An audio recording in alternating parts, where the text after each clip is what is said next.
جی ناظرین، میں آپ کو اپنے پلیٹ فارم پہ اپنے سٹاف، اپنی ٹیم اور اپنے ادارے کے بہاف پہ خوش آمدید کہتا ہوں۔ ناظرین، کبھی ایسا ہوتا ہے کہ کسی چیز کا علم ہونا یا حقیقت سے روشناس ہو جانا یا ہدایت پہ ہونا ایک آپ کے لیے وبال جان بن جاتا ہے۔ کسی چیز کا نہ جاننا وہ آپ کے لیے اس طرح کے مسائل پیدا نہیں کرتا کہ جب آپ کسی چیز کی شناخت کر لیتے ہیں، جب آپ حقیقت کو جان جاتے ہیں، جب آپ سچائی پہ پہنچ جاتے ہیں، جب آپ حق کے رستے پہ کھڑے ہو جاتے ہیں تو پھر آپ کے لیے مسائل بڑھ جاتے ہیں۔ ہاں، میں اس بات کو ایک اور انداز میں آپ کے سامنے پیش کرنے کی کوشش کروں گا کہ سچائی مشکل ہوتی ہے، سچ کڑوا ہوتا ہے، وہ چاہے آپ اپنے گھر میں، معاشرے میں، ریاست کے سامنے بولیں، لیکن بہرحال اس کے نتائج فیس کرنا مشکل ہوتا ہے، لیکن بہرحال آخری فتح وہ سچائی ہی ہوتی ہے۔ اسی لیے دنیا میں جتنے بھی انبیاء آئے ان کی زندگی سخت ہی رہی۔ وہ وقت کے حکمرانوں کو انہوں نے چیلنج کیا، جو کفر کی طاقتوں کے سامنے کھڑے ہوئے، تو جب وہ چیلنج کیا، جب وہ گمراہی اور جہالت کے سامنے کھڑے ہوئے تو پھر ان کے لیے مسائل اور آزمائشیں بھی بڑھ گئی۔ تو گویا علم جو ہے، روشنی جو ہے، اجالا جو ہے، حق اور سچ جو ہے، یہ آپ کے لیے وبال جان بن جاتا ہے۔ اسی کی بنیاد پہ میں سمجھتا ہوں کہ حضرت ابراہیم علیہ السلام کو آگ میں ڈالا گیا اور اللہ نے انہیں محفوظ رکھا۔ اسی کی بنیاد پہ موسیٰ علیہ السلام کو اپنی قوم بنی اسرائیل کے ساتھ ملک سے نکلنا پڑا۔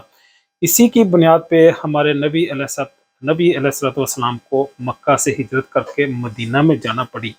اور لیکن کیونکہ انبیاء کی استقامت بہت بڑی ہوتی ہے، وہ ان میں طاقت اور قوت اور ان کا جو علمی لیول ہے بہت زیادہ ہوتا ہے، وہ عین الیقین کی حد تک ہوتا ہے، وہ اللہ کے برگزیدہ لوگ ہوتے ہیں، ڈائریکٹلی اللہ کے ساتھ کنیکٹڈ ہوتے ہیں۔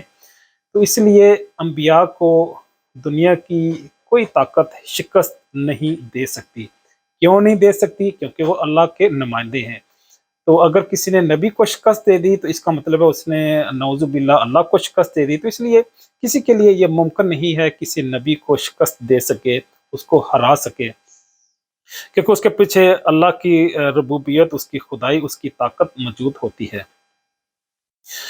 جو میں بات کرنا چاہ رہا ہوں وہ یہ ہے کہ جب آپ حق اور سچ کو پہچان جاتے ہیں تو پھر آپ کے لیے مسائل بڑھ جاتے ہیں۔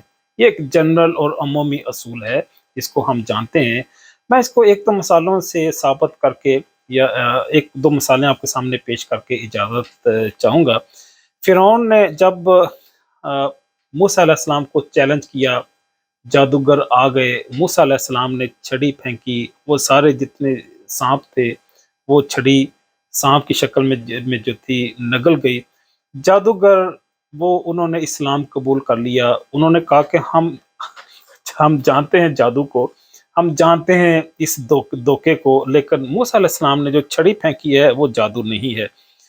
تو فرعون نے کہا کہ میں تمہارے ہاتھ پاؤں کٹوا دوں گا۔ انہوں نے کہا کہ آپ جو مرضی کر لیں، ہم نے کیونکہ حق دیکھ لیا ہے تو اس لیے ہم اس کا انکار نہیں کریں گے۔ تو گویا ان پہ بھی آزمائشیں آئیں۔ اسی طرح سے عیسیٰ علیہ السلام کے جو حوارین ہیں، 12 حواری تھے، ان میں سے کوئی ایک بھی اپنی فطری موت نہیں اس دنیا سے گئے، ان کی غیر فطری ہی موت آئی۔ کسی کو پہاڑ سے نیچے گرا دیا گیا، کسی کو مصلوب کر دیا گیا، کسی کو آرے سے چیر دیا گیا۔ گویا سچ پہ، حقانیت پہ اور حقیقت پہ، حق پہ کھڑے رہنا آسان نہیں ہے۔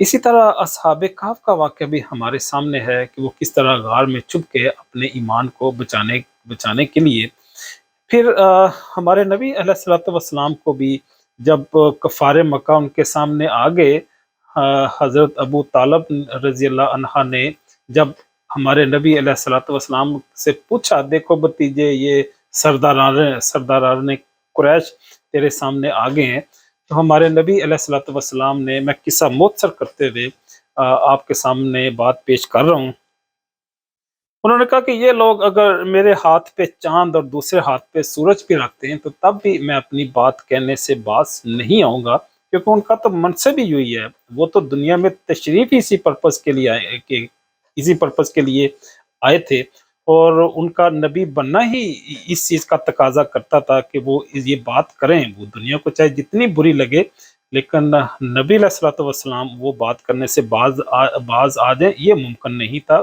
قریش کے لیے۔ پھر ہم دیکھتے ہیں ہمارے نبی علیہ الصلوۃ والسلام پہ عام الحزن بھی آئے، شیب ابی طالب میں بھی انہیں جانا پڑا، اور پھر امام حسین کی مثال ہمارے سامنے ہے، مولا علی کی مثال ہمارے سامنے ہے، اہل بیت کی قربانیوں سے بھی ہم شناسا ہیں۔ آخری بات کر کے اجازت چاہوں گا، عمران خان بھی میں سمجھتا ہوں کہ موجودہ دور میں کئی ساری چیزوں کو پہچان چکے ہیں اور وہ جانتے ہیں چیزوں کو، تو اس کے لیے شاید آپ پیچھے ہٹنا اتنا آسان نہ ہو۔ اجازت چاہوں گا، اللہ حافظ۔